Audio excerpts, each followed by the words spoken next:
নমস্কার বন্ধুরা, জ্যোৎস্নার রীতিকথায় আরেকটি নতুন পর্বে তোমাদের সকলকে স্বাগত জানাই। বন্ধুরা, আজকের পর্বে আমরা জানবো নীলষষ্ঠী ব্রত কোন কোন জিনিস মহাদেবকে নিবেদন করতে হয় এবং নিবেদনের সময় আমাদের কোন কোন সতর্কতা অবলম্বন করতে হবে যাতে মহাদেব স্বয়ং রুষ্ট না হয়ে যান। তাই আজকের পর্বটি যদি ভালো লাগে অবশ্যই শেয়ার করে দিও, লাইক করে দিও আর কমেন্টে লিখো যে হর হর মহাদেব। আর পাশে রাখা বেল আইকনটিকে প্রেস করে রেখো যাতে পরবর্তী ভিডিও নোটিফিকেশন সবার আগে তোমাদের কাছে পৌঁছে যেতে পারে। নীলের ঘরে দিয়ে বাতি, জল খাও গো পুত্রবতী।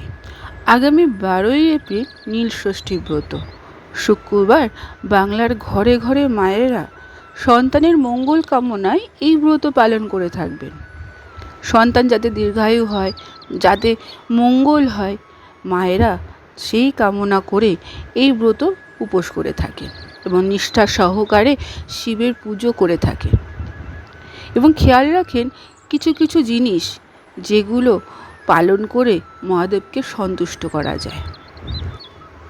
কোন কোন জিনিস পালন করবেন তা এখন আমরা জেনে নিই এবং তার পাশাপাশি মাথায় রাখতে হবে কোন জিনিসগুলো আমরা কখনো করব না যাতে মহাদেব রুষ্ট হন।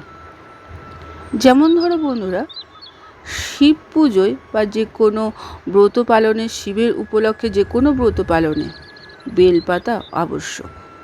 তিনি বেলপাতাতেই সন্তুষ্ট হন, তাই বেলপাতা থাকতেই হবে নীলষষ্ঠী পুজোয়। কিন্তু খেয়াল রাখবেন বেলপাতাটা যেন অখণ্ড হয়, অর্থাৎ কোনো ছেঁড়াফাটা থাকবে না, মসৃণ এবং পরিষ্কার থাকতে হবে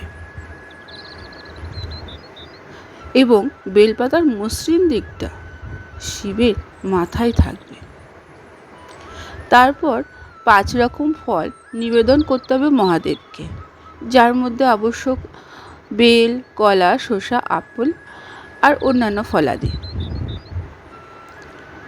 এর পাশাপাশি আতপ চাল, সুগন্ধি, চন্দন অর্পণ করতে হবে এবং খেয়াল রাখবেন এই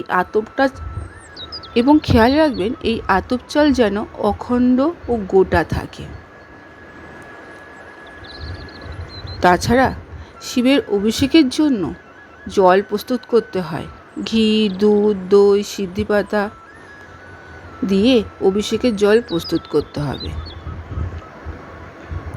অনেকে ডাবের জল দিয়েও শিবের অভিষেক করেন, কিন্তু খেয়াল রাখবেন ডাবের জল দিতে পারবেন, তা বলে নারকেলের জল দিতে পারবেন না।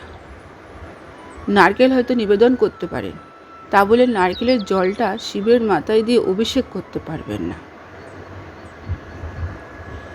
মহাদেবকে যেমন পুজো করবেন এই ব্রত পালনে, তার পাশাপাশি মা ষষ্ঠীকেও পুজো করতে হবে। এই পুজোয় অপরাজিতা, আকন্দ, ধুতরা ফুল আবশ্যক।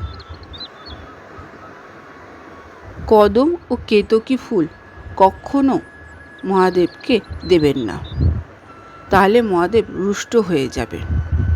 নীলষষ্ঠী ব্রত পালনে কালো পোশাক কখনো পরবেন না। এক্ষেত্রে হলুদ, কমলা, নীল কিংবা সাদা পোশাক পরবেন। এবং আরেকটি বিশেষ জিনিস মনে রাখতে হবে যে শিব পুজোয় তুলসী পাতা এবং দূর্বা খবরদার দেবেন না। তুলসী পাতা শিবের শত্রু, তাই শিব পুজোয় তুলসী পাতা নিবেদন করলে শিব রুষ্ট হন। তাহলে এই জিনিসগুলো খেয়াল রাখতে হবে, কি কি জিনিস বা কি কি দ্রব্য আমরা এই পুজোয় নিবেদন করব এবং নিবেদনের পাশাপাশি কোন জিনিসগুলো খেয়াল রাখবো তা আজকের পর্বে জানালাম। আজকের পর্বটি এখানে শেষ করলাম। আরেকটি পর্ব নিয়ে তোমাদের কাছে পরবর্তী সময়ে আবার হাজির হয়ে যাব। ততক্ষণ তোমরা ভালো থাকো, অপরকে ভালো রাখতে সাহায্য করো।